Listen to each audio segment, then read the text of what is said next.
안녕하세요. 2023년 어르신 문화활동 지원 사업 청춘문화 놀이터에서 감성 배움터를 진행하게 된 이솔입니다.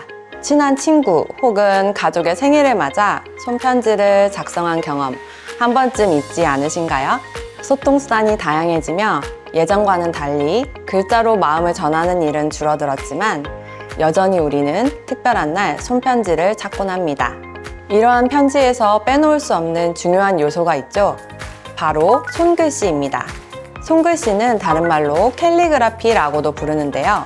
글자 하나하나에 감성을 담아 감성 배움터의 한 페이지를 함께 채워볼까요? 1회차에서는 캘리그라피의 기초에 대해서, 2회차와 3회차에서는 문장을 잘 쓰는 방법으로 선의 강약과 간격에 대해서 알아볼 예정입니다. 캘리그라피에 대해 더 궁금한 점이 있으시다면 저희 유튜브 채널 이솔 캘리그라피를 참고해주세요. 7강의 기초 강의를 들어보시면 캘리그라피에 대해 더 쉽고 체계적으로 이해하실 수 있으실 겁니다. 캘리그라피는 아름답다와 쓰다라는 뜻의 합성어인데요. 말 그대로 아름답게 쓰는 것이 캘리그라피라고 할 수 있습니다. 캘리그라피는 서예에서 파생되었으나 차이점들이 있습니다. 쓰는 사람마다 고유의 서체가 있다는 것, 그리고 글씨를 쓰는 재료가 다양하다는 것입니다. 우리는 이번 수업에서 이 쿠레타케 22호라는 붓펜을 사용할 예정인데요. 구하기가 어렵다면 모나미 붓펜이나 제노 붓펜 등을 사용하셔도 좋습니다. 만들기 재료로는 엽서용지와 무지수첩이 필요한데요. 복사용지를 4분의 1로 잘라 엽서 대신 사용하셔도 좋습니다. 무지수첩 대신에 편지봉투나 쇼핑백 등도 좋습니다. 선긋기는 글씨를 본격적으로 쓰기 전 아주 중요한 단계입니다. 한글은 선으로 이루어져 있죠. 따라서 한글의 기초인 선을 잘 쓸 수 있다면 후에도 글씨를 쉽게 쓸 수 있습니다. 펜은 수직으로 세워서 오른쪽으로 살짝 넘겨서 잡습니다. 손의 힘은 꽉 쥐지 않고 힘을 많이 빼주시고요. 손 전체를 움직여서 아주 천천히 선을 그어봅니다. 최대한 힘을 빼주시고 붓 끝만 닿은 상태에서 손 옆날 전체가 움직일 수 있도록 합니다. 선은 길게 연습하실수록 좋아요. 그리고 이동할 때 속도는 굉장히 천천히 해주시고요. 첫 번째 선을 그었다면 조금 더 붓을 눌러서 두께를 조절해 준 후 쭉 직선을 그어봅니다. 그 다음 선도 두께를 잡고 그 힘 그대로 밀어줍니다. 만약에 중간에 힘이 조금이라도 빠진다면 이렇게 붓 두께가 일정하지 않게 나올 거예요.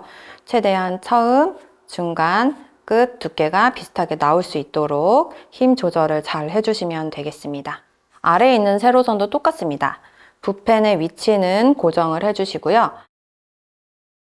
손 전체가 움직이면서 선을 그어주시면 돼요. 최대한 붓끝만 닿도록 가늘게 유지를 해주시고요. 아까 가로선처럼 두께를 먼저 잡고 그 힘 그대로 내려옵니다. 처음, 중간, 끝이 비슷한 두께가 나올 수 있도록 유지를 해주시고요. 세로로 선을 그었을 때는 더 삐뚤빼뚤할 수 있어요. 꾸준히만 해주신다면 곧은 세로선을 그리실 수가 있을 겁니다. 자, 그 다음에 옆쪽을 보시면 굉장히 다양한 선들이 있죠. 그 중에서도 가장 중요한 선이 바로 이 필압 조절 선입니다. 필압이라고 하는데요. 형태는 똑같지만 굵고 가는 이 선의 강약이 좀 차이가 있죠. 캘리그라피 같은 경우에는 띄어쓰기를 하지 않고 모두 붙여서 쓰기 때문에 단어의 이런 선의 강약을 통해서 리듬감도 살리고 가독성도 확보할 수가 있습니다. 살짝 붓끝만 닿은 상태에서 옆으로 이동하면서 붓을 점점 눌러주세요. 끝까지 눌러주신 다음에 다시 점점 붓을 들어줍니다. 그 다음에 가는 선으로 좀 더 유지를 하시다가 다시 한번 눌러주시고요. 다시 붓을 들었다가 다시 가는 선, 그리고 다시 중간선, 두꺼운 선까지. 그 다음에 다시 붓을 들어줍니다. 이게 한 번에 그리기가 너무 어렵다면 하나부터 시작하시면 좋아요. 이렇게 하나만 연습을 해보시고 점차 개수를 이어서 늘려가시면 될 것 같습니다. 그리고 아래에는 다양한 직선들이 있는데요. 한붓 그리기라고 생각하시면 될 것 같아요. 손가락은 가만히 있고 팔 전체가 움직여가면서 선을 그어주시면 됩니다. 자, 이때에도 속도가 너무 빠르다면 선이 예쁘게 나오지도 않고 크기나 굵기가 달라지게 되니까요. 최대한 천천히 속도를 유지를 하면서 꺾이는 부분에서는 한 1, 2초 정도 잠깐 쉬었다가 방향을 바꿔주시면 힘이 바뀌는 그 형태가 좀 덜 드러나거든요. 그래서 최대한 천천히만 따라서 연습해 주시면 될 것 같습니다. 처음 캘리그라피를 할 때에는 글씨임에도 불구하고 그린다는 표현을 사용합니다. 일단 비슷하게 하나의 서체를 따라 그릴 수 있어야 나만의 서체로도 발전이 가능하기 때문입니다. 자료의 단어들을 비슷하게 따라 그려보되 특징들을 놓치지 않도록 합니다. 지금 도안에 제시된 단어는 4가지가 있는데요. 검정색 글씨를 보고 바로 종이에 따라 쓰셔도 좋고요. 바로 따라 쓰기가 좀 어렵다 하시는 분들께서는 회색 글씨 위에 글씨를 따라 쓰면서 연습해 보시면 좋겠습니다. 일단 아까 말씀드렸듯이 글씨는 쓴다기보다는 초반에는 따라 그린다는 표현이 더 맞아요. 쭉 눌러서 꽉 눌러주시고요. 세로로 길게 빼주세요. 원래 내가 쓰던 거랑은 좀 느낌이 다르죠? 그리고 모음의 어는 눌러서 위로 좀 올라가는 곡선으로 써줍니다. 그리고 세로선은 아까 우리 선 연습할 때처럼 두께를 좀 주면 좋은데요.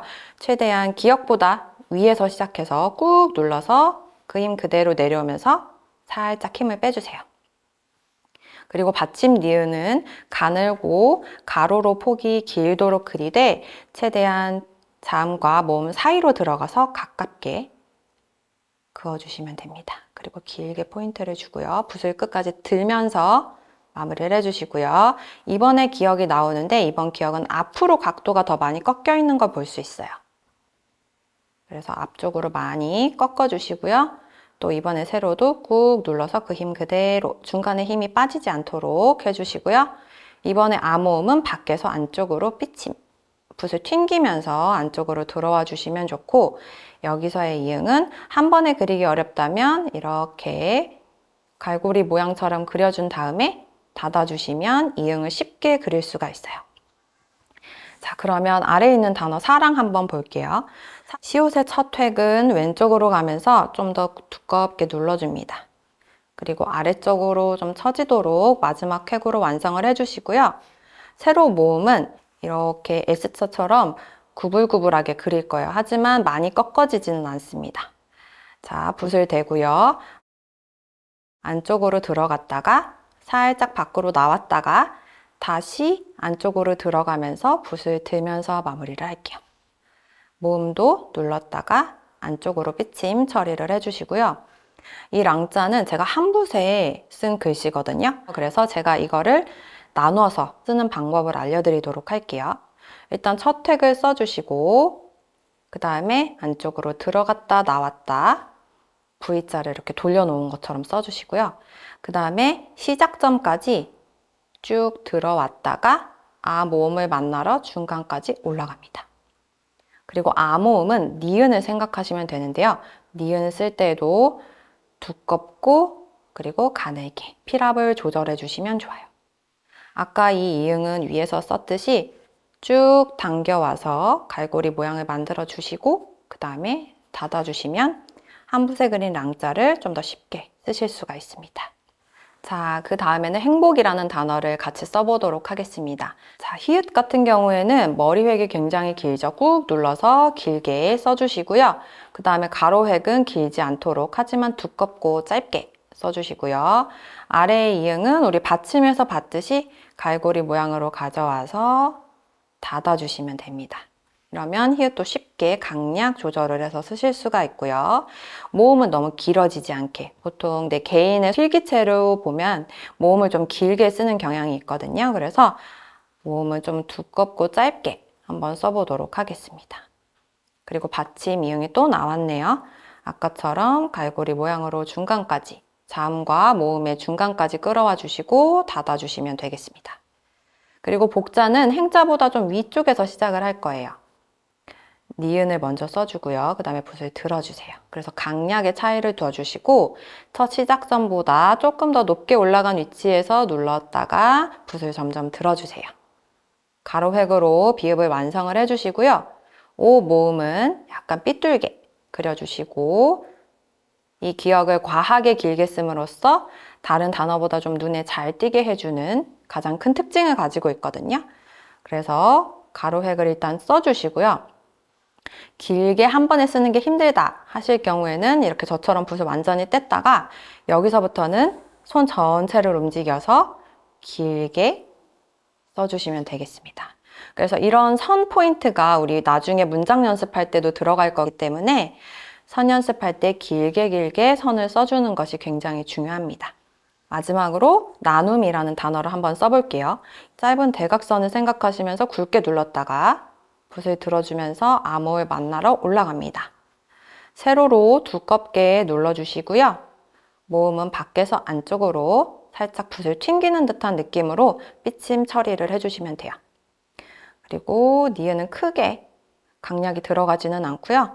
여기서 모음부터 이렇게 길어지면서 점점 포인트가 들어가고 우자에서도 약간 방향을 틀어서 강조를 해주시고요.